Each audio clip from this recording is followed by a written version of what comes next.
Matapos pumanaw ang aking ama, ang aking ina ay nagkasakit ng malubha.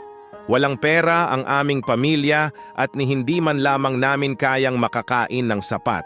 Upang kumita ng ikabubuhay at maipagamot ang aking ina, araw-araw akong nagdadala ng isang malaking bungkos ng mga walis sa paaralan at pagkatapos ng klase ay lumalabas ako sa kalye upang ipagbili ang mga ito.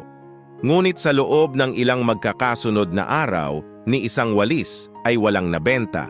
Sa labis na kawalan ng pag-asa, ako'y lumuhod at umiyak ng buong kapaitan. Panginoon, nais ko lamang kumita ng kaanting pera upang mapagamot ang aking ina. Tulungan mo po ako. Sa sandaling iyon, may isang matandang lalaki ang lumapit at nagtanong. Iha, may pinagdaraan ka bang hirap?